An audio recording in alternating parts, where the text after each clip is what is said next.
एकतर इथे शॉर्टकट नाही अजिबात. पटकन कुठली गोष्ट मिळत नाही. खूप मेहनत घ्यावी लागते. सॅक्रिफायसेस खूप आहेत. मराठी लोक असं म्हणतात की लाईक की आपली इंडस्ट्रीज नाही आहे, ओके. बट तसं नाही आहे. ग्रूमिंग हा एक लहान मुलगा, छोट्या मुलापासून एक आजी आजोबा त्या वयापर्यंत प्रत्येकाने ग्रूमिंग करणं गरजेचं आहे स्वतःला. ओके. प्रत्येकाला आजकालच्या जमान्यात छान आणि सुंदर दिसायला आवडतं, बरोबर. पण काही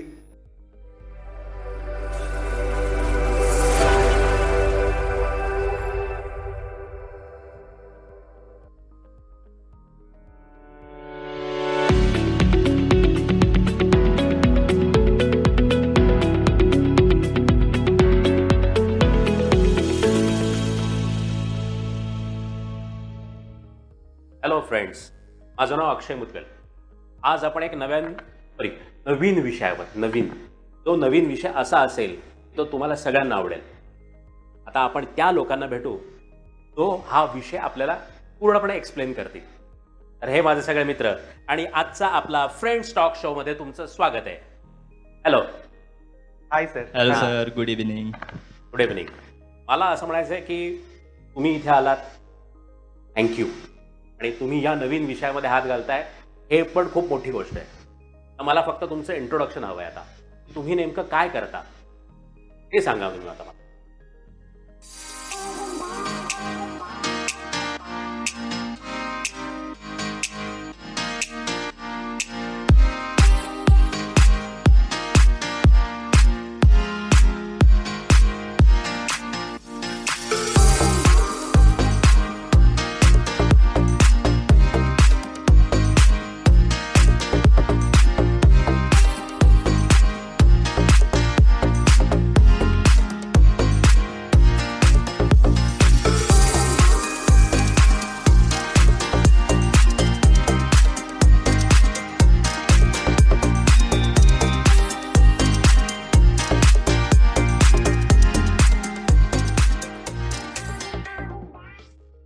तो बेसिकली फॅशन कोरिओग्राफी करतो मी.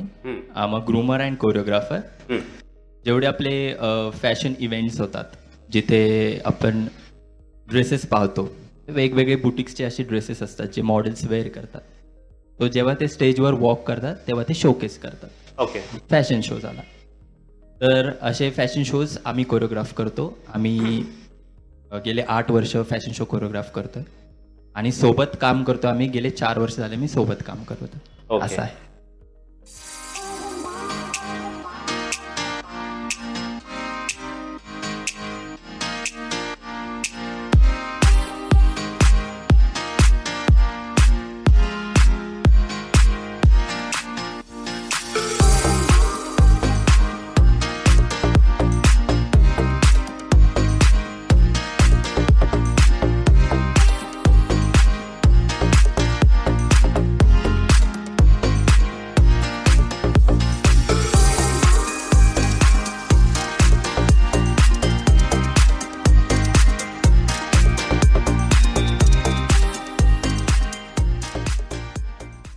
हाय, मी ईशा राजे आणि by profession basically me dance choreographer आहे आणि आम्ही सोबत ग्रूमिंग, ॲक्टिंग करतो.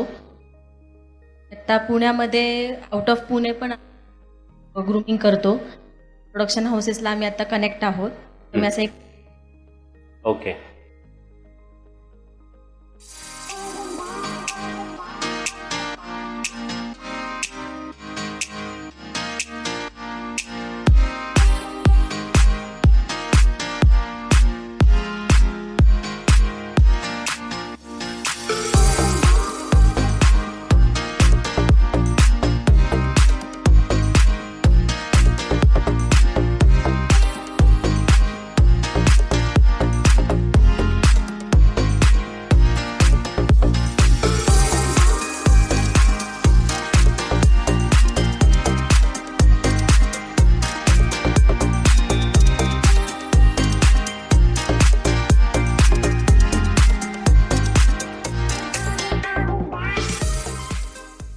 Hello, good evening sir. I self Naresh. Me basically एक बँकिंग सेक्टरमध्ये जॉब करतो. विकेंडला आणि एक आवड असल्यामुळे मॉडेलिंग, ॲक्टिंग आणि कोरिओग्राफी, ग्रूमिंग वगैरे या सगळ्या गोष्टी पण करतो. Side by side. पुण्यातल्या 13 प्रोडक्शन्सला आत्ता आम्ही कनेक्ट आहोत आणि 25+ शोज मी तिघांनी सोबत choreography, grooming, jury, as a guest अशा बऱ्याचशा गोष्टी केलेल्या आहेत. बरं. आता हा जो ग्रूमिंग म्हणताय, ग्रूमिंग नेमकं ग्रूमिंग म्हणजे काय हे तुम्ही एक्सप्लेन करा प्लीज. ग्रूमिंग मीन्स काय की स्वतःला ग्रूम करणं, व्यवस्थित दिसणं, प्रेझेंटेबल दिसणं. कोणीही लाईक कॉमन पीपल, म्हणजे कोणी जॉबला जात असेल, कोणी अजून इतर क्षेत्रामध्ये काहीही करत असेल, तर व्यवस्थित आपले केस दिसणं, आपलं ड्रेसिंग सेन्स व्यवस्थित असणं, छोट्या छोट्या गोष्टी येतात. नेल स्ट्रीम आहेत का व्यवस्थित, अँड हेअर्स वियर्ड दिसत नाही आहेत ना, whether it is looking good or not. मग या सगळ्या गोष्टी ह्या ग्रूमिंगमध्ये आल्या. मग ह्या सेल्फ ग्रूमिंग झाल्या, जे की सर्वांनाच माहीत असायला पाहिजे, नॉट ओनली मॉडेल बट सर्वांना माहीत असायला पाहिजे. हे आहे grooming. So yes, this is it. मला तू सांग की ग्रूमिंग हे कुठल्या कुठल्या फील्डमध्ये वापरलं जातं आत्ता या रिसेंटली काळामध्ये? सगळ्याच फील्डमध्ये आहे. सेल्फ ग्रूमिंग खूप महत्त्वाचं आहे. प्रोफेशनल ग्रूमिंग आपण शिकतो किंवा आपल्याला ज्या फील्डमध्ये काम करायचं आहे त्या फील्डमध्ये आपण त्याच्याशी रिलेटेड आपण आपला ड्रेसिंग सेन्स असू दे किंवा आपलं अटायर असू दे, गेस्चर असू दे, पोश्चर असू दे, ह्या सगळ्या गोष्टी ग्रूमिंगमध्ये येतात. तर हे आधी आपल्याला स्वतःला पण थोड्या गोष्टी, आणि ह्याच्यामध्ये आपण फॅशन फॉलो करतो. फॅशन आयकॉन असतात, त्यांचेच आपले फॅशन आयकॉन खूप आहेत. फेवरेट हिरो हिरोईन आपण फॉलो करतो त्यांना. सो हे ग्रूमिंगच झालं, म्हणजे आपण स्वतःला ग्रूम करत असतो डे बाय डे.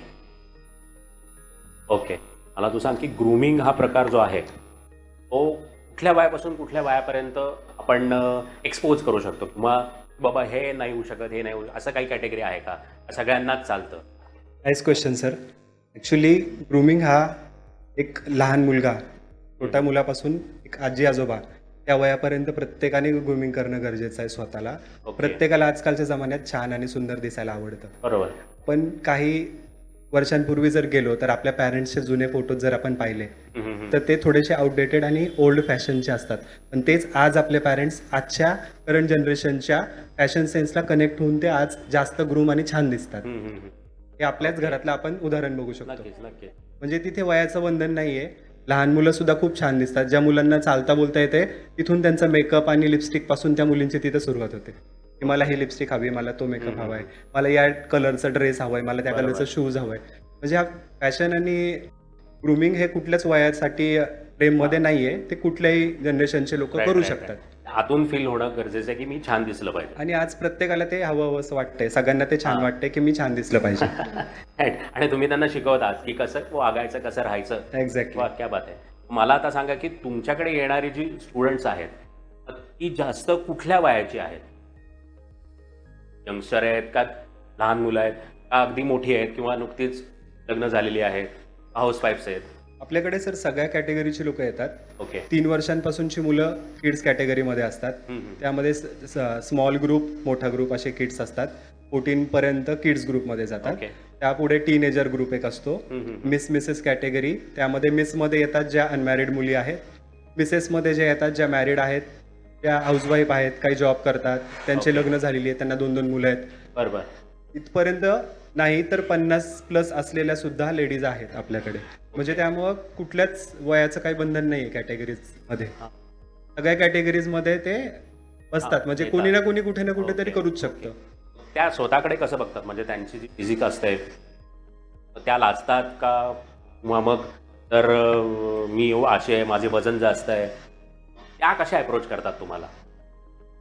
म्हणजे ती भीती तर त्यांना असेलच ना थोडीफार की नक्की मी तिथे फूट होईल का नाही? हो, त्यांच्यामध्ये भीती तर सुरुवातीपासूनच असते. कारण आपण घरी कसंही असतो, आपल्याला तिथे ती भीती नसते. आपण जेव्हा बाहेर जातो 4 लोकांमध्ये तेव्हा आपल्याला ते खूप आपण कॉन्शियस होतो की मी कशी दिसते, मी कसं परफॉर्म करते, मी कसं बोलते, कसं उठते, मी कसं बसते, मग मी माझं कॉस्ट्युम कसं कॅरी करते, ह्या सगळ्या गोष्टींची खूप भीती असते.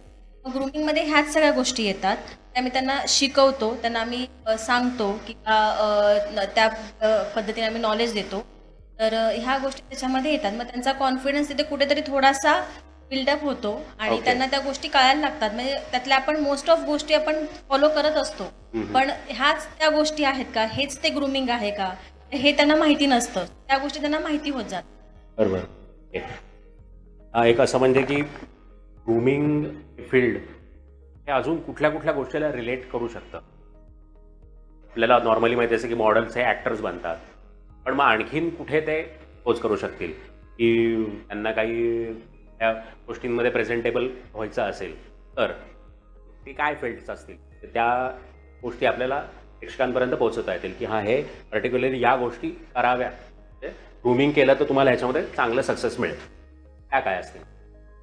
सो ॲज अ मॉडेल किंवा ॲज अन आर्टिस्ट आपल्याला हे माहीत असायला पाहिजे की what works for me.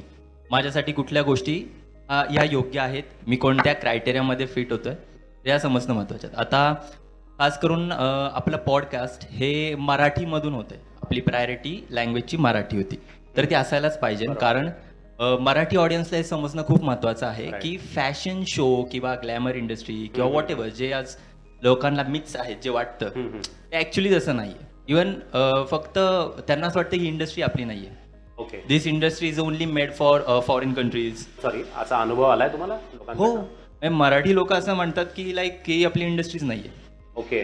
But तसं नाही आहे. तर आता तुम्हाला इवन आपल्या सर्वांना माहिती आहेत आपले लेजंड मिलिंद सोमान, हो, हो. जे की आज एक मराठी नाव, बरोबर. मॉडेल आहेत आणि आज एज जास्त असूनही ते रियालिटी शोज चालवत आहेत ॲज अ ज्युरी. बरोबर. सो ही खरंच खूप मोठी गोष्ट आहे आणि हे लोकांनी समजून घ्यायला पाहिजे. तर आता इथे height, weight, age criteria, skin complexion हे मॅटर नाही करत. तिथे मॉडेलिंगचं फक्त ग्लॅमर इंडस्ट्री असं नाही आहे, त्याचे 20 टाईप्स आहेत. त्यापैकी पण फक्त 10 आपल्या इंडियामध्ये आहेत, 6 तरी आम्ही स्वतः करतोय, 9 आम्ही करतोय अँड 10 फॉरेन कंट्रीजमध्ये. आपल्या इंडियामध्ये ते अजून आलंच नाही आहे मॉडेलिंग. त्यापैकी जर बेसिक आम्ही करतो ते म्हणायचं गेलं तर कमर्शियल मॉडेलिंग आहे. कमर्शियल मॉडेलिंग म्हणजे काय की जे होल्डिंग्स वगैरे लागतात मॉडेल्सचे, आर्टिस्टचे, जसे आपण ज्वेलरी मॉडेल बघतो जे नेकलेसमध्ये त्यांनी ज्वेलरी वेअर केलेलं असतं, right. बँगल्स असतात, इयररिंग्स वगैरे या गोष्टी. दॅन आपले जे यूट्यूबचे ॲड्स असतात ते बिफोर व्हिडिओ प्ले होतात, ते जे मॉडेल्स असतात किंवा जे कोणी त्याच्यावर बोलतंय ठीक आहे तेही मॉडेल्स आहेत.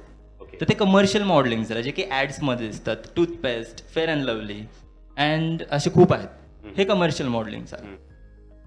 अँड येस, फिटनेस मॉडेलिंग ही एक असा प्रकार आहे की आपल्या इंडियामध्ये तरी कमी आहे, कारण बरं. की फिटनेसमध्ये एक क्रायटेरिया लागतो जिथे ॲब्स लागतात.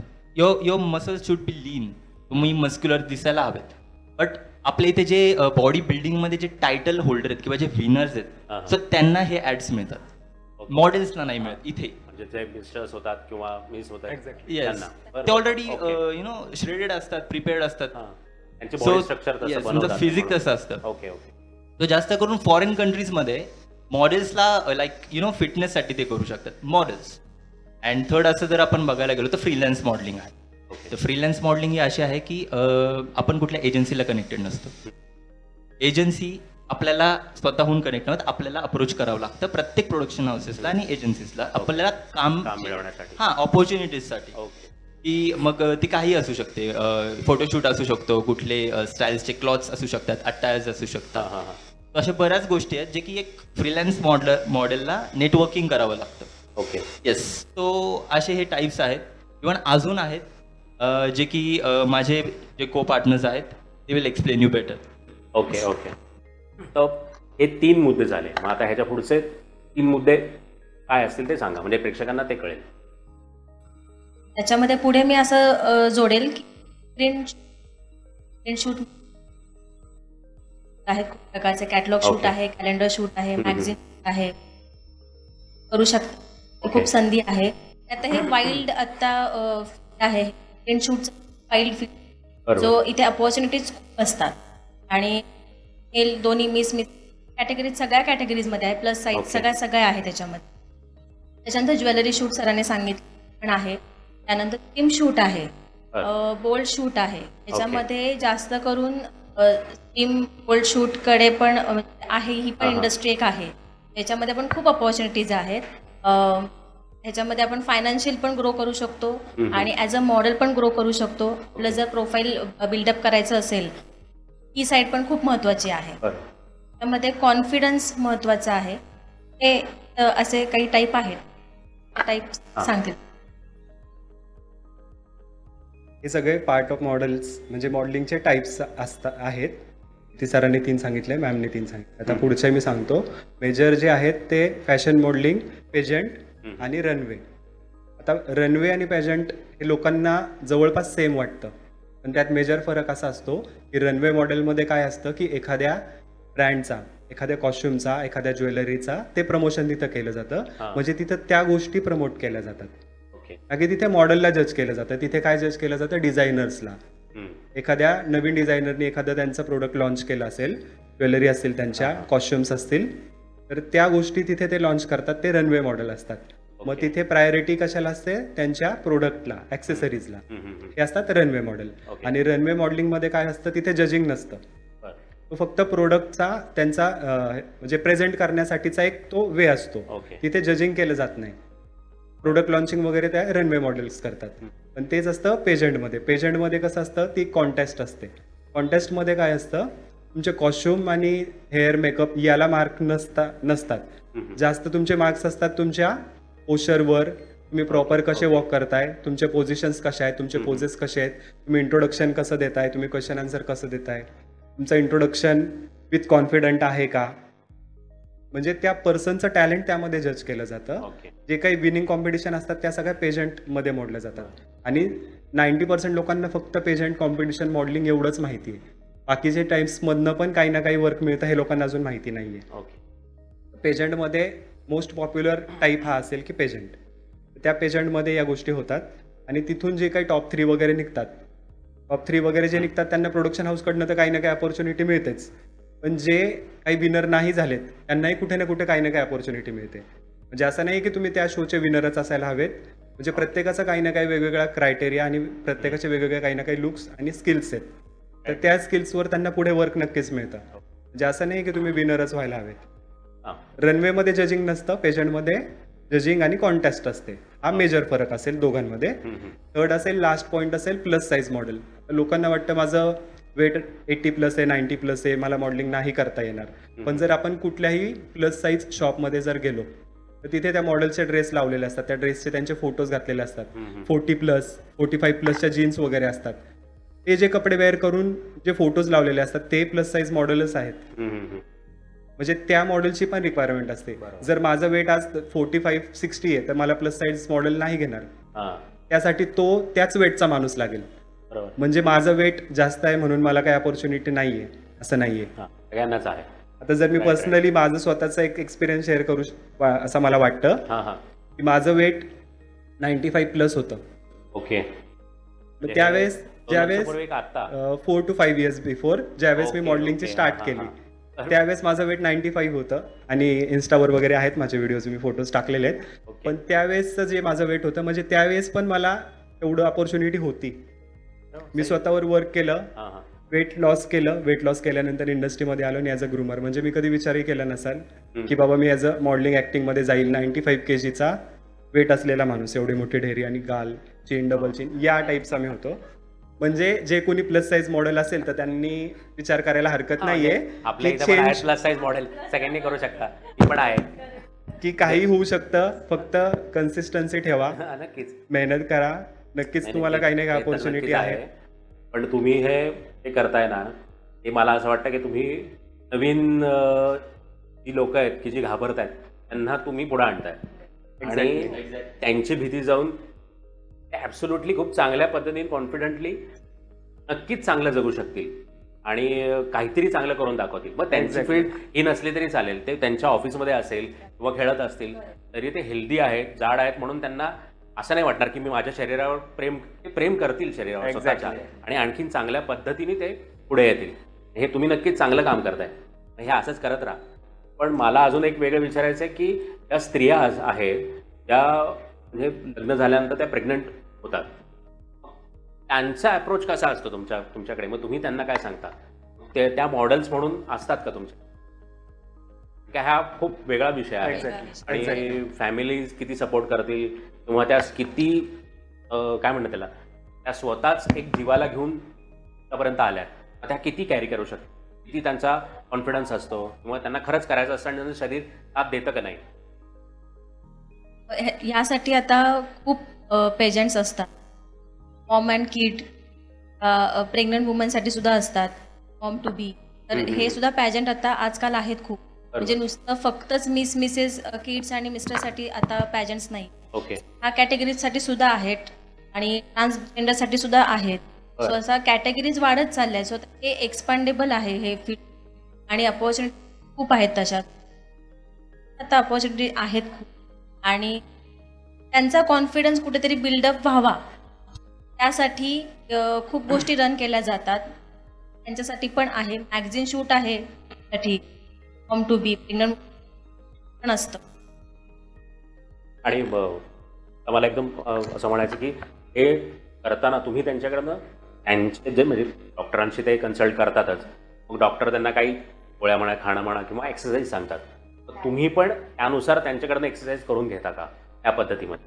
असं काही असतं का तुमचं? डेफिनेटली एक्सरसाइज असतंच ओके. ते, करेक्ट आहे. त्याच्या ग्रुपिंगसाठी जे काही आपल्याला इम्पॉर्टंट आहे तो एक्सरसाइज आहे. म्हणजे वॉक असू दे किंवा बाकीचे एक्सरसाइज असू देत किंवा डाएट असू दे, काही बाकीच्या गोष्टी त्या आपण त्यांना तसं आपण शिकवतो.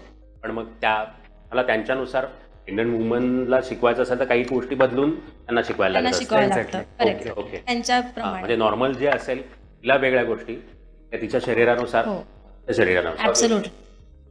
त्यात मेजर फरक काय जाणवतो की ते चांगल्या पद्धतीने ते येत आहे नक्कीच आहे, पण मग त्या ज्या प्रेग्नंट वुमन त्या एक्सरसाइज करतात त्याच्यामध्ये मग त्यांनी तुम्हाला असं काही सांगितलं आहे का की बाबा या एक्सरसाइजमुळे मला खरंच खूप फायदा झाला आहे आणि माझी डिलिव्हरी खूप चांगली झाली, नॉर्मल झाली, असे काही अनुभव आलेत का तुम्हाला? तर असे आम्हाला अनुभव असे खूप शेअर होतात.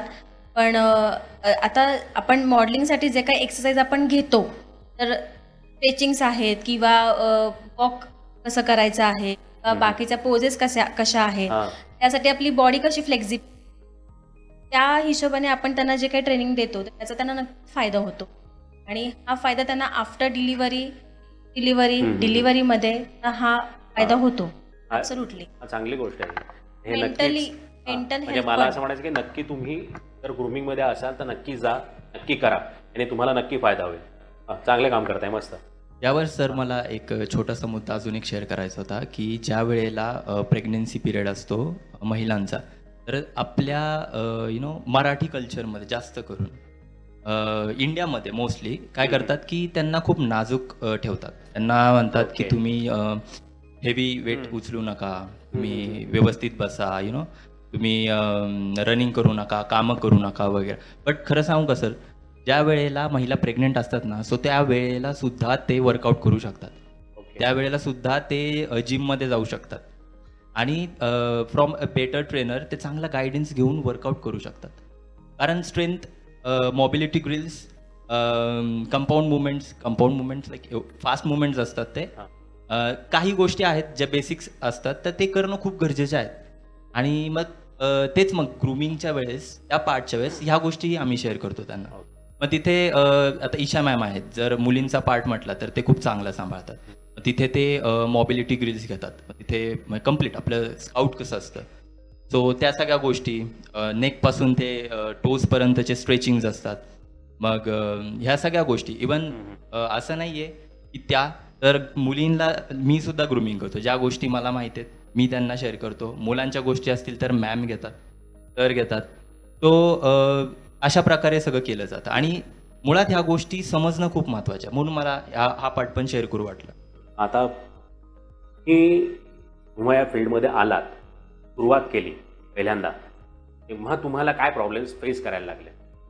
बाबा माझ्या आयुष्यात काहीतरी असं घडलं की ज्यामुळे मी कोलॅप्स झालो आणि मग मी याच ग्रूमिंगमुळे मला उभारी मिळाली, काही घडलं? सर, काही सक्सेस स्टोरीच्या मागे बिहाइंड बरोबर आहे, तशी आमच्याही मागे आहे. खूप असं स्ट्रगल, म्हणजे काय आम्ही बाहेर कुठे राहून काही खाल्लं, त्यावर जेवलो वगैरे, असा काही प्रकार नाही आहे. अशी काही स्टोरी नाही आमची. पण कसं आहे की काही गोष्टी मेंटली थोड्याशा डिस्टर्ब, काही रेग्युलर रुटीन आपले काही खराब, किंवा काही रॉंग कॉन्टॅक्ट्समुळे थोडंसं स्टेबल होणं, अनस्टेबल होणं, त्या गोष्टी काही झाल्या आमच्या तिघांसोबत पण सेम ॲट अ टाईम. काही गोष्टींमध्ये आम्हाला तिथे ब्रेक लागला. तो ब्रेक लागला आणि त्या ब्रेक लागल्यानंतर जर आम्ही जर सोबत नसलो असतो एकत्र त्यावेळी त्या फेजमध्ये जर आम्ही सोबत नसलो असतो तर आज आम्ही इथे बसलो नसतो. ओके. एका वेळी म्हणजे काही गोष्टी होत्या की तर एकटे असतो ना आम्ही तर आम्ही तिथेच थांबलो असतो. ते आम्ही पुढे जायला आम्हाला ते इन्स्पिरेशन किंवा मोटिवेशन मिळालं नसतं. जेव्हा आम्ही सोबत स्टार्ट केलं, एक प्रोजेक्ट केला, 2 प्रोजेक्ट केले, त्यावेळेस आम्हाला जो कॉन्फिडन्स आला की येस आपण करू शकतो. आणि 1-2 इव्हेंट नंतरच आम्हाला जो मार्केटकडून रिस्पॉन्स आला की येस तुम्हीच हवेत आम्हाला. लोक आम्हाला म्हणजे जर मला बघतात तर तिथे ईशाला शोधतात, तिथे क्षितिजला शोधतात. म्हणजे हे जनरली असं झालंय. तर या गोष्टी आम्ही जेव्हा सोबत वर्क करतो, कुठलीही गोष्ट अशी नाहीये की मी सिनियर, ही ज्युनियर, ते ज्युनियर, असं काही नसतं. आम्ही तिघं एका प्लॅटफॉर्मवर सेम वर्क करतो. फक्त वर्क डिवाइड करून घेतो आम्ही की बाबा हा पार्ट मी बघतोय, तो पार्ट तू बघ, तो पार्ट तू बघ, एवढंच आहे. सगळ्या गोष्टी सगळ्यांना सेम आम्ही करतो आणि ह्या सगळ्या गोष्टी सोबत करून करून करूनच आम्हाला मग ग्रोथ मिळत गेली. लोकांना म्हणजे पॉप्युलर चॉईस म्हणा तुम्ही, बऱ्यापैकी कंटेस्टंटचं असं रिक्वायरमेंट यायला लागली की सर तुम्ही तिथे आहात का, त्या शोजमध्ये तुम्ही आहात का, ठीक आहे मग आम्ही पण जातो. मग या गोष्टी बाहेर काढायला लागल्या मार्केटमध्ये. त्यावेळेस मग बाहेरच्या प्रोडक्शन हाऊसकडनं आम्हाला इन्व्हिटेशन्स यायला लागले की येस तुम्ही या, म्हणजे तुम्ही लोकांना जास्त कनेक्ट होता. आणि आमचा स्वभाव म्हणजे त्यावेळेस आम्ही ग्रूमिंग घेतो त्यावेळेस आम्ही खूप असं स्ट्रिक्ट किंवा हे नसतं आमचं खूप की बाबा फ्रेममध्ये हेच कर, तेच कर, इकडेच बस, म्हणजे एवढं नसतं. आम्ही काय करतो की त्यांच्या कलेनी थोडं घेतो, कारण ऑलरेडी ते फ्रेशर असतात, घाबरलेले असतात. आपण त्यांना जास्त रूल्स आणि प्रेशर लावले तर ते त्यांना जेवढं येतं आतून ते नाही करणार. ओके. आम्ही त्यांना हसत खेळत शिकवण्याचा प्रयत्न करतो आणि जास्तीत जास्त त्यांच्याकडून स्वतःहून एवढं काढता येईल की जर त्यांना सांगितलं तुम्ही असा हात ठेवा, तसा पाय ठेवा, तसा ठेवला जाणार नाही, पण तुम्ही तुमच्या पद्धतीने हात ठेवा, करेक्शन्स आम्ही सांगतो, त्यावेळेस ते खूप चांगल्या पद्धतीने करतात. स्वतःहून त्यांच्याकडून खूप काही निघतं. फक्त आपण त्यांना थोडंसं मोटिवेट केलं आणि थोडंसं ब्रशअप केलं, टेक्निकल पॉईंट्समध्ये त्यांना कन्वर्ट केलं तर ते जास्त चांगलं. पण आपण जर प्रॉपर त्यांना फ्रेममध्ये टाकलं ना तर ते त्या पद्धतीने तेवढं चांगलं नाही करू शकत. तुम्ही तिघांनी मिळून केलेला असा कुठला शो आहे की जो तुम्हाला असं वाटतं की स्वतःला प्राऊड करणारा, तो सांगा तुम्ही. सगळेच इव्हेंट्स आहेत, असा एखादा कोणता सांगता येणार नाही पर्टिक्युलर, सगळेच आहेत. कारण आमचं बॉन्डिंग त्या लेवलचं असतं आणि आम्ही तेवढं डिस्कस करून अंडरस्टँड लेवल तेवढी मेंटेन करून आम्ही पुढे जात असतो. सो असा एकही इव्हेंट नाही की असा फेल गेलाय आमचा आणि आम्हाला तिथे आलं आणि आम्ही तिथे गोष्टी वर्क नाही करू शकतो, एकही इव्हेंट नाहीये. Each and every event was super. आणि पुढच्या इव्हेंटसाठी आम्ही प्रत्येक इव्हेंटच्या नंतर आमचं डिस्कशन आणि आमचं जे एक बॉन्डिंग आहे त्याच्यानंतरचं, सो ते आम्ही बिल्डअप करत करत परत पुढच्या शोसाठी आम्ही तयारी करतो. ते रनिंग असतं. जरा ह्या गोष्टींमध्ये थोडं बाजूला जाऊन आपण पर्सनल गोष्टींमध्ये बोलूया.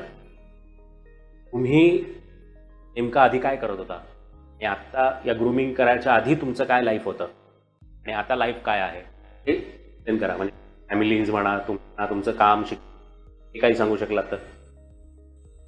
मी स्कूल कॉलेजमध्ये जेव्हा होते तेव्हा माझं असं काही डिसाईड नव्हतं की मला काय करायचंय. असं एक प्रत्येकाचं एक ड्रीम असतं ना की मला ॲक्टर व्हायचंय, मला ऋतिक रोशन व्हायचंय, मला हे व्हायचंय, डॉक्टर व्हायचंय असतं. डे बाय डे माझं फील्ड चेंज होत होतं, कॅरेक्टर चेंज होत होतं. मला असं काहीच माहिती नव्हतं. तर मी असं पेंटर बघितलं तर ओके मला पेंटिंग खूप, ड्राईव्ह किती छान करतात ना, सो मला हे आवडेल फिरायला, मला ड्रायव्हर बनायचंय. ॲक्टिंग भारी, मला ॲक्टर व्हायचंय. ॲनिमेशन. मग मी त्याच्यामध्ये माझे ना असे खूप असे चॉईसेस चेंज होत गेले. सो माझ्या घरच्यांना असं टेन्शन होतं ना, अरे ही काय नक्की बनणार आहे, नक्की काय होणार आहे हिचं, ते होतंय का नाही. आणि माझे आई वडील दोघंही बेस्ट ॲक्टर्स आणि माझ्या बाबांनी बेर्डे, कोठारे, अशोकजी सराफ यांच्यासोबत खूप काम केलंय. तो ते ह्या इंडस्ट्रीमध्ये पहिल्यापासून होते आणि आमचं प्रोडक्शन हाऊस होतं. येस. माझ्या मम्माचं नाव आहे पुष्पा निंबाळकर आणि माझ्या बाबांचं नाव आहे प्रताप निंबाळकर, प्रतापराजे निंबाळकर. नाटकाचं आणि चित्रपट वितरण आमचं ऑफिस होतं वितरणाचं पुण्यामध्ये आणि बारामतीमध्ये. आणि ते ॲक्टर्स पण होते, थिएटर करायचे, मूव्हीजमध्ये काम केलेलं होतं. सो त्यांना अशा अपेक्षा होत्या की मी या फील्डमध्ये काम करावं किंवा ते बाळकडू त्यांना ते कधी दिसलेच नाहीत की त्यांना असं कधी वाटलंच नाही की ही असं काही होईल. कारण मी खूप आधी ना खूप शाय होते ते मी अजिबात बोल्ड नव्हते, म्हणजे स्वभावसुद्धा बोल्ड बिलकुल नव्हता. मी खूप शाय होते, बोलत नव्हते मी जास्त, टॉकेटिव्ह नव्हते मी, त्यांना काहीच अंदाज नव्हता. तर मी त्याच्यातनं थोडं ते येऊन जेव्हा मी जिम जॉईन केली किंवा मी क्लासेस जॉईन केले, मी डान्स तो एक्स्ट्रा करिक्युलर ॲक्टिव्हिटीज 11th पासून किंवा 12th पासून, तर तेव्हा एक 3-4 मंथ झाल्यानंतर माझ्या घरातनं असं झालं की हे सगळं करतीये, पण तू असं पुढे काही विजन ठेवलंय का की तुला काय करायचंय किंवा काय, त्यातनं आउटपुट काय आहे? आमच्या घरामध्ये असं होतं ना की मुलींनी स्वतःच्या पायावरती लवकरात लवकर उभं राहणं हे फार गरजेचं आहे. तर ते आपले प्रश्न आपण स्वतः सोडवायचे, त्याची हेल्प नाही घ्यायची. आमच्या घरामध्ये पहिल्यापासून होतं. तर ते मी ऐकत किंवा ते हे क्लास करत ना मी हे पुढे थोडंसं ग्रो केलं आणि मग लगेच मी अकॅडमी ओपन केली. मी डान्स शिकले, माझे एक त्यावेळेला ग्रुप होते, त्याला मी 10 ते 12 तास मी प्रॅक्टिस करायचे डान्सची. मी सर्टिफाईड कोर्स त्यावेळेला केले नाहीत, पण मी टेरेन्स लुईस आहेत किंवा रेमो डिसूजा आहेत, गणेश आचार्यजी आहेत, त्याकडनं मी वर्कशॉपचं ट्रेनिंग घेतलं, वर्कशॉप्स केले. माझे जे ग्रुप होते बी बॉईंगचे वगैरे, तर ते आम्ही असं खूप एकत्र प्रॅक्टिस करायचो. तसं थोडंसं मला इंटरेस्ट आला. मग त्याच्यामध्ये इंटरेस्ट येता मला मॉडेलिंग आणि ॲक्टिंग की मी खूप छान दिसायला लागले. मग मी खूप छान प्रेझेंट करू शकते. माझा थोडासा अल्लड स्वभाव असल्यामुळे मी ॲक्टिंग खूप चांगलं करू शकेन असं मला वाटायचं त्यावेळेला. सो मी त्याच्यामध्ये मग पुढे थोडंसं ग्रो केलं आणि मग आता असं मला वाटतंय की मॉडेलिंग आणि ॲक्टिंग द बेस्ट. सो ह्यातच मला करिअर करायचं आहे. सो असा तो थोडासा प्रवास आहे आणि असा तो ड्रास्टिक चेंज आहे. त्या काळांमध्ये कुठले डान्स शोज केले, बाहेर गेले महाराष्ट्रात? खूप केले. खूप आम्ही इव्हेंट्स केले. इवन आम्ही पुणे, मुंबई, आउट ऑफ पुणे पण आम्ही खूप शोज केले. सेलिब्रिटीज सोबत पण आम्ही खूप शोज केले, अजूनही आम्ही करतो. आणि आता मी डान्स कोरिओग्राफर म्हणून मी मोस्टली काम करते. सो आता तर खूप सेलिब्रिटीसोबत काम होतं आणि मॉडेलिंग आणि ॲक्टिंग तर आम्ही सोबतच. माझं जर सांगायचं झालं तर लहानपणी आपले पॅरेंट्स आपल्याला 1 रुपये देतात किंवा 2 रुपये देतात आणि म्हणतात बाळा जाऊन तुला चॉकलेट घे, आवडतं ते घे आणि खा. मी ते घेऊन जायचो आणि 1 रुपयाचा पेज घ्यायचो, ब्लँक व्हाईट पेज. येस. आणि त्या पेजवर लहानपणी काय शिकवलं होतं, ABCD. मी ABCD नव्हतो काढत, मी आर्ट काहीतरी चित्र काढत बसायचो. ओके. हां. मग ते आपले जे काही कार्टून्स बघतो आपण, ते कार असेल, झाड असेल, ॲनिमल्स असतील. मग आर्टची तिथून सुरुवात झाली माझी, स्केचिंग. हळूहळू मी 2nd स्टँडर्डला गेलो. माझं एक्झिबिशन लावलं होतं स्कूलमध्ये, जिथे मुलांनी प्रोजेक्ट्स केले होते, गाडी, घर, ट्रीज अँड ऑल असे मॉडेल्स, आणि माझे एक्झिबिशन्स लावले होते स्केचेसचे 2रीत असताना. असं करत ते तर तो पार्ट झाला स्केचिंगचा. मग त्याच्यानंतर ना डान्स तर लहानपणापासूनच मायकल जॅक्सन, आपले बॉलिवूडचे स्टार्स असतील त्यावेळेला जो त्यांचा जमाना होता, सलमान खान असतील, SRK, त्यांचे जे सॉंग्स असायचे ते TV वर लागायचे आणि इथे आम्ही बहीण भावंड आम्ही डान्स करायचो. मग डान्स जे काही आहे ते मला माझे सिस्टर्स आहेत, माझ्या सिस्टर्स नाचायच्या. मग त्यावेळेला आम्ही लहान मुलं त्यांच्यामध्ये जाऊन आम्ही डान्स करायचो. मग ते तेव्हापासून सुरुवात झाली. असं करत लहानपणी एक खट्याळ मुलगा आहे, काय करतोय, काचेची बाटली फोड, कुठेतरी कोणाला तरी त्रास दे. मग हे करता करता अजूनही तेच करतोय, डान्सच करतोय, बट एवढंच की मोठ्या प्लॅटफॉर्मवर करतोय. अजूनही उड्या मारतोय, मोठ्या प्लॅटफॉर्मवर मारतोय, एवढंच आहे. तर बाकी असं वेगळं काय नाही. कला तर कुठेतरी लहानपणापासून एवढंच की प्लॅटफॉर्म मिळाल्यामुळे आता आपण शोकेस करू शकतो. तर हेच आहे. आणि आता रिसेंटली 2 वर्षापूर्वी मी फिट प्लॅनेट नावाचं स्वतःचं गोडाऊन ओपन केलं, जिथे मी protein supplements all over India distribute करतो.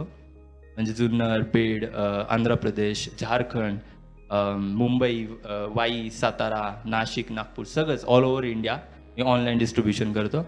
अँड हेच करता करता मी फॅशन इंडस्ट्री, आपले जे कोरिओग्राफीज आहेत, कोरिओग्राफी अँड ॲक्टिंग आपली इंडस्ट्री, इथे सगळे कॅरेक्टर्स करतो. असं नाही की मला फक्त एकच कॅरेक्टर हवं आहे. तर मी ट्राय करतो की मला अजून किती व्हेरिएशन्स येतील आणि अजून काय आणखीन नवीन मला भेटेल आणि मला ते ट्राय करायला. सो येस, असा सगळा प्रवास चालू आहे सध्या. त्याच्यामध्ये फॅमिलीचा काय सपोर्ट मिळाला? फॅमिलीचा सपोर्ट तर ऑलवेज आहे. माझे बाबा जे की इंजिनियर आहेत, सिव्हिल इंजिनियर. ओके. येस. तर त्यांनी आता गव्हर्नमेंट ऑफिसर असल्यामुळे त्यांचे भरपूर ट्रान्सफर्स झाले. त्यांनी जुन्नर, त्यानंतर सांगली, भोर, सासवड अँड ऑल सगळीकडे म्हणजे लाईक त्यांचं ट्रान्सफर व्हायचं. सो जास्त मला वडिलांसोबत टाईम स्पेंड करता आला नाही. But while I was in college, त्यावेळेस भरपूर गोष्टी पप्पांसोबत शेअर झाल्या. ॲज अ फ्रेंड कधीतरी त्यांच्यासोबत खूप साऱ्या गोष्टी ओपनली बोलल्या गेल्या.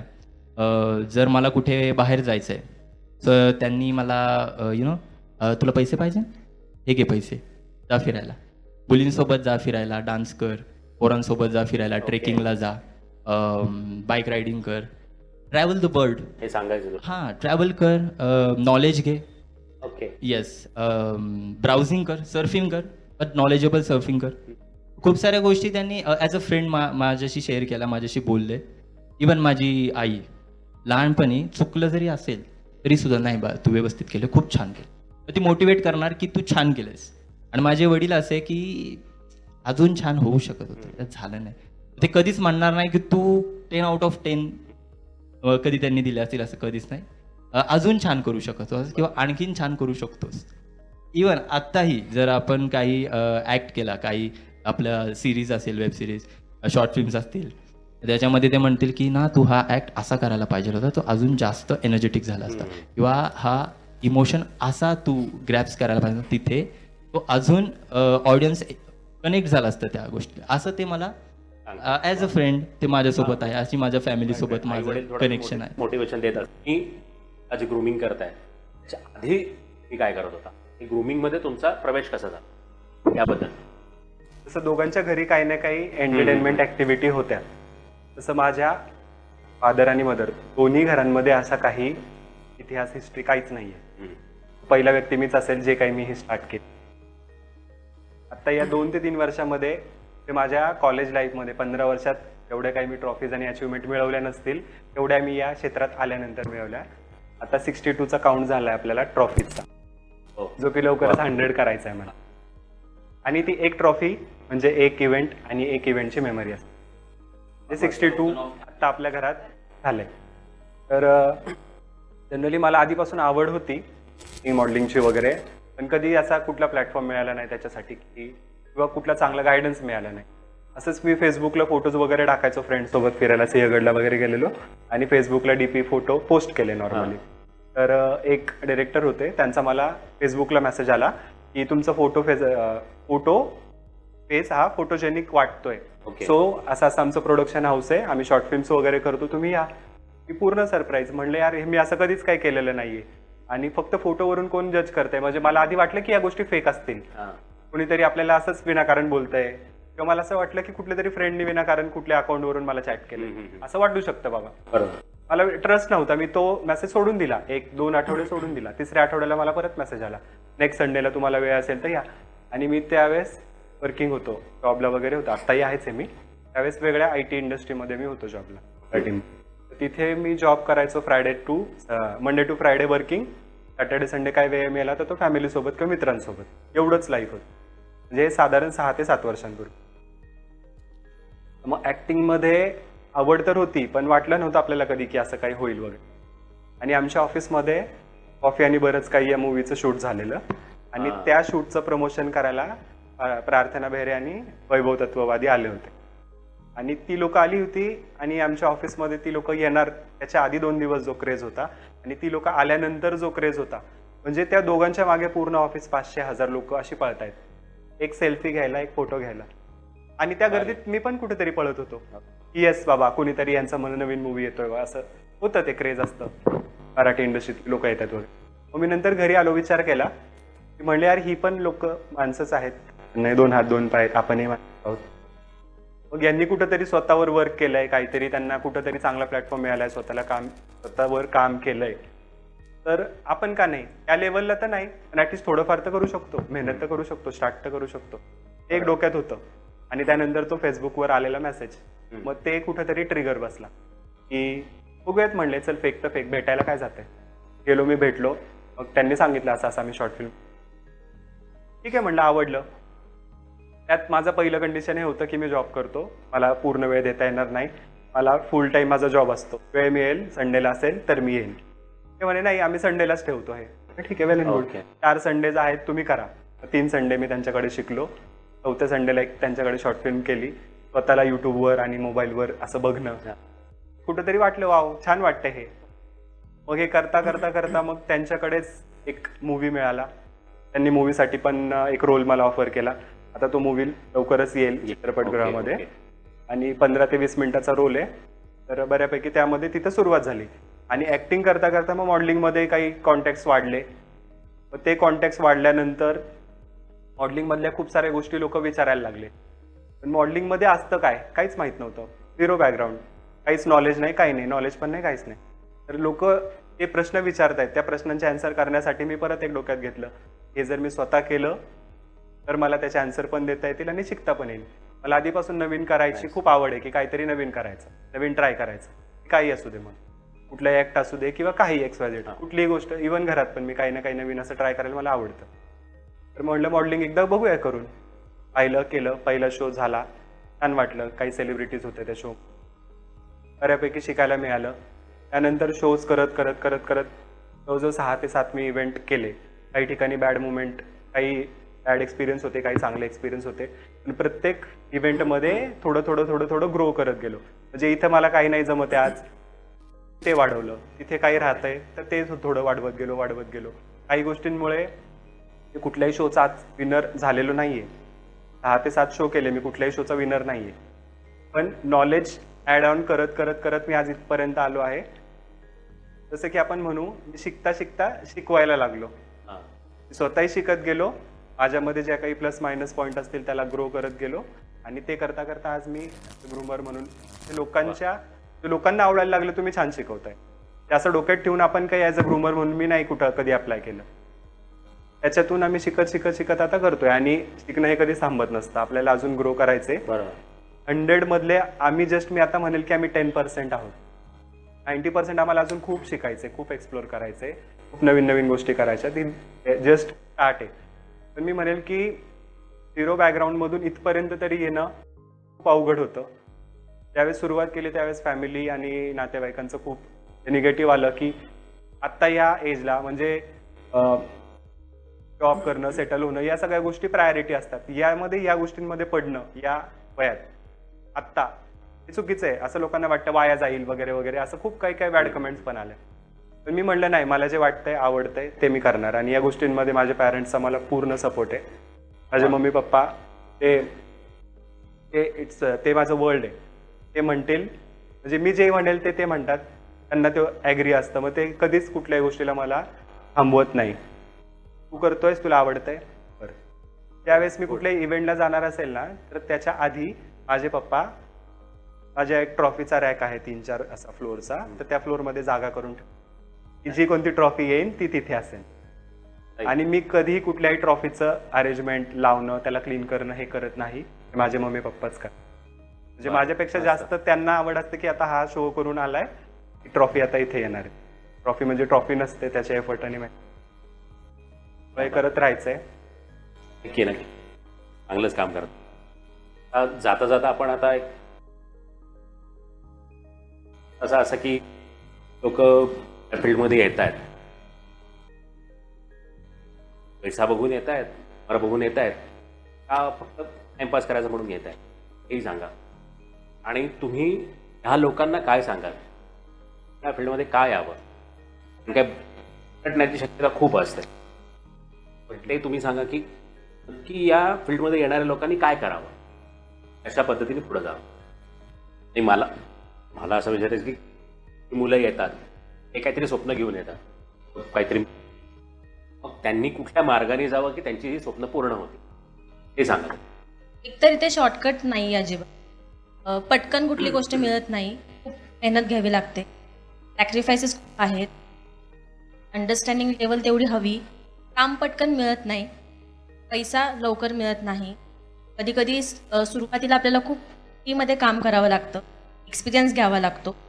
आणि मग त्याच्यानंतर आपल्याला हळूहळू आपल्यामध्ये काय कॅपॅबिलिटी आहे हे जेव्हा समोरच्याला कळतं, तर आपल्याला त्यानुसार आपल्याला कामं मिळत जातात.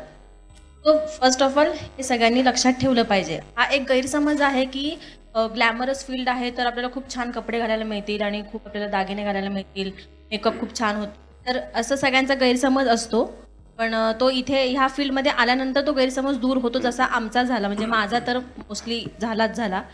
सुरुवातीला मलाही असं खूप वाटायचं की खूप छान इथे पैसा वगैरे असं खूप आहे आणि आपल्याला असं खूप गाडी वगैरे आहे. वेळ असं काही नसतं.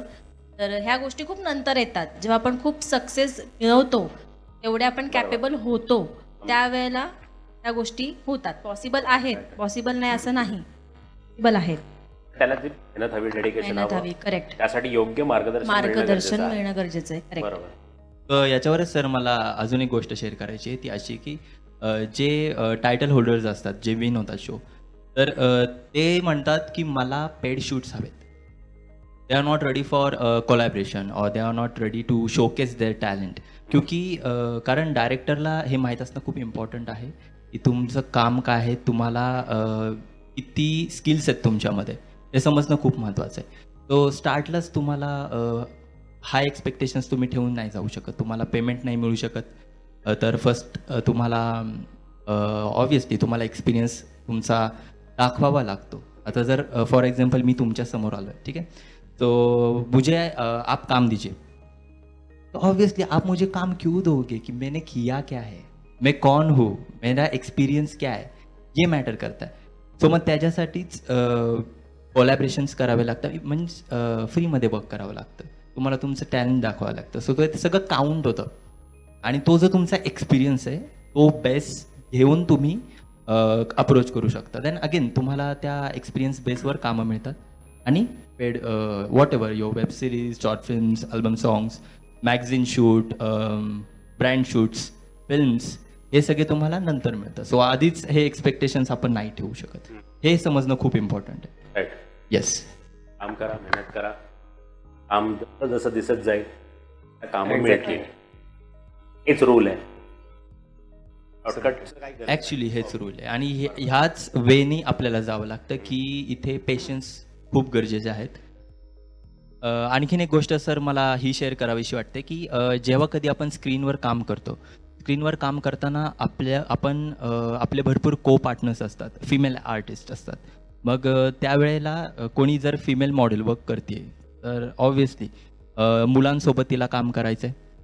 तर असे जर 100 मुलं आहेत तर 100 मुलांसोबत स्क्रीनवर तुमची केमिस्ट्री दिसणं खूप महत्त्वाचं आहे. तर ती केमिस्ट्री दिसली तरच audience is going to enjoy it. So जसं आपली फिल्म इंडस्ट्री आहे, मॉडेलिंग इंडस्ट्री आहे, याला एक दुसऱ्या नजरेने पाहिलं जातं. जर स्क्रीनवर हे कपल चांगलं दिसतंय, पर्सनल लाईफमध्ये पण हे असेच असतील किंवा ह्यांची लाईफ तर सेट आहे. माझ्याकडे खूप मुली आहेत, हिच्याकडे खूप मुलं आहेत, कोणी पिक करतंय, कोणी ड्रॉप करतंय, कोणी अकाउंटसाठी ठेवलं असेल. मग अशा गोष्टीसुद्धा ॲज अ मॉडेल ह्या आम्हाला फेस कराव्या लागतात. की माझीही काही फ्रेंड्स आहेत, म्हणतात यार मुलींसोबत फोटोज काढतो किंवा किती रील्स करतोस तू, आणि शोजमध्ये तर तुझ्या आजूबाजूला, आता जसं मॅम बसलेत, तुझ्या आजूबाजूला मुली बसलेल्या असतात. तर हे समजणं खूप इम्पॉर्टंट आहे की ज्यावेळेस आपण काम करताय, so you need to show chemistry on screen and you should respect it. Audience ज्यावेळेस एन्जॉय करतं त्यावेळेस ते मॉडेल्सला किंवा आर्टिस्टला पाहूनच एन्जॉय करतं. So model is a entertainer, artist is a entertainer. तो सर्व ऑडियन्सनी रिस्पेक्ट करायला पाहिजे आणि व्हॅल्यू ठेवायला पाहिजे आर्टिस्टची आणि मॉडेल्सची. हे मला thanks for your this platform की मला हे शेअर करायची संधी इथे मिळाली ह्या पॉडकास्टला. Thanks for it. मला असं वाटतं की हा प्लॅटफॉर्म हा करेक्ट आहे सांगण्यासाठी. जनरली काय झालं, मी किस्सा सांगतो, त्या किस्स्यामधून सगळ्या गोष्टी कळते. एक किड्स मॉडेल होती आणि त्यांचे पॅरेंट्स होते. मॅम त्या इव्हेंटमध्ये होते ॲज अ ग्रूमर, आणि त्या इव्हेंटमध्ये क्षितिज आणि मी नव्हतो, आम्ही वेगळ्या इव्हेंटमध्ये होतो. सेम असं झालं होतं एकदा. तर त्या इव्हेंटमध्ये ती जी छोटी मुलगी होती, साधारण 10-12 वर्षाची असेल, तर तिचे पॅरेंट्स, तिचे पप्पा ईशा मॅमला म्हटले की ईशा मॅम नरेश सर नाही आले. ओके, ते हजबंड आहेत ना तुमचे, म्हणजे तुम्ही हजबंड वाईफ आहात. तर ती छोटी मुलगी म्हणतीये की नाही पप्पा, ते नरेश सर नाही आहेत त्यांचे हजबंड, क्षितिज सर आहेत त्यांचे हजबंड. म्हणजे लोकांचं आमच्या सोबत आम्ही एकमेकांसोबत ज्या पद्धतीने राहतो, आमचं जे बॉन्डिंग आहे ते या लेवलपर्यंत आहे. आणि या गोष्टी अशा प्रकारच्या लोकांकडून एक्सपेक्टेशन म्हणजे आपण ठेवावेत की असे पण कमेंट्स येतील मुला मुलींनी, ते पण एक्सेप्ट करण्यासाठी तुम्ही रेडी राहा. एक्झॅक्टली. म्हणजे आता ती लहान मुलगी, तिचे मम्मी पप्पा पॅरेंट्स तिघांचा वेगवेगळा व्ह्यू झाला. पप्पा म्हणतायत नरेश सर हजबंड आहे, छोटी 12 वर्षाची मुलगी म्हणतीये की क्षिती सर हजबंड, जे की कोणी कोणाचाही हजबंड वाईफ नाहीये. We are just friend. आम्ही प्रोफेशनली कनेक्टेड आहोत, पण आमचा बॉन्ड हा खूप लेवलवर आहे. प्रत्येकाला वाटतं कोणाचं ना कोणाचं काही ना काही चाललंय. काही लोक तर म्हणतात तिघांचा अफेअर आहे. माहित नाही, असं असू शकतं, म्हणजे असू शकतं का नाही आता आम्हाला नाही माहिती. बट आम्ही हजबंड वाईफ रिलेशन अफेअर याच्या बियॉन्ड आहोत. तो आम्ही एकमेकांच्या घरी आमच्या सगळ्या अँड आय थिंक याच्यामुळेच खूप नॅचरल वाटतं, कारण आमची जी केमिस्ट्री ही बियॉन्ड आहे. तर येस, असंच आहे हा सीन. नाही, मला या एक्सपिरियन्समधून लोकांना हे सांगायचं आहे की मुलं मुली जर सोबत फिरतायत, त्यांना रिलेशनमध्ये आहेत, अफेअर आहे, नवरा बायको आहेत, कमेंट अशा येतील, तो त्या एक्सेप्ट करायला तुम्ही मनाने तयार राहा. त्यात वाईट वाटणं, ऑड वाटणं असं काही नाही. आम्हाला नाही काय वाटत. ते म्हणतात हजबंड आहे, हा ठीक आहे. आम्ही कामं करतो, प्रत्येकाला प्रत्येकाच्या घरी प्रत्येकाच्या फॅमिलीला माहिती आहे, एकमेकांसोबत आम्ही असतो. आम्ही रात्री लेट येतो, एकमेकांच्या घरी असतो. या दोघांचे पॅरेंट्स मला फोन करतात, माझे पॅरेंट्स यांना फोन करतात. तो नवीन फ्रेशर मुला मुलींना मला हे सांगायचं आहे की अशा पण गोष्टी असतात. मुलांसोबत मुलींना, मुलींसोबत मुलांना बाहेर जावं लागेल, फिरावं लागेल, लेट नाईट कामं करावी लागतील. पॅरेंट्सनी पण त्यांना सपोर्ट करा. प्रत्येक वेळेला मुलगा आणि मुलगी अफेअर रिलेशन नवरा बायको नसतात. मला हे त्यांना सांगायचं आहे.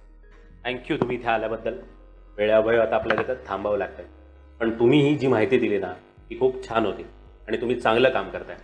फक्त आता मला एक सांगा की ते नवीन लोक येणार आहेत ते तुमच्यापर्यंत कसे पोहोचू दे, ते तुम्हाला त्यांनी कसं कॉन्टॅक्ट करायचा ते सांगा तुम्ही.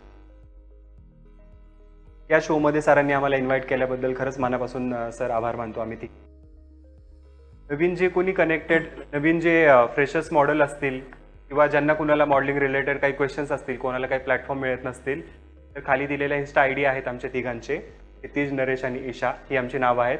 आमची इन्स्टा आय डी आहेत पुढे. त्या इन्स्टा आय डीवर आम्हाला DM करा, कॉन्टॅक्ट करा. काही तुमचे प्रश्न असतील कुठल्याही रिलेटेड तर आम्हाला विचारा. आम्ही त्यावर नक्कीच तुम्हाला हेल्प करू आणि गायडन्स करू. Thank you so much Akshay sir. Thank you sir for inviting us here. Thank you so much. We were planning for a long time आणि आज फायनली आपण बसलो. खरंच खूप आनंद झाला. Thank you so much sir. Thank you. Yes. आल्याबद्दल थँक्यू. Thank you guys.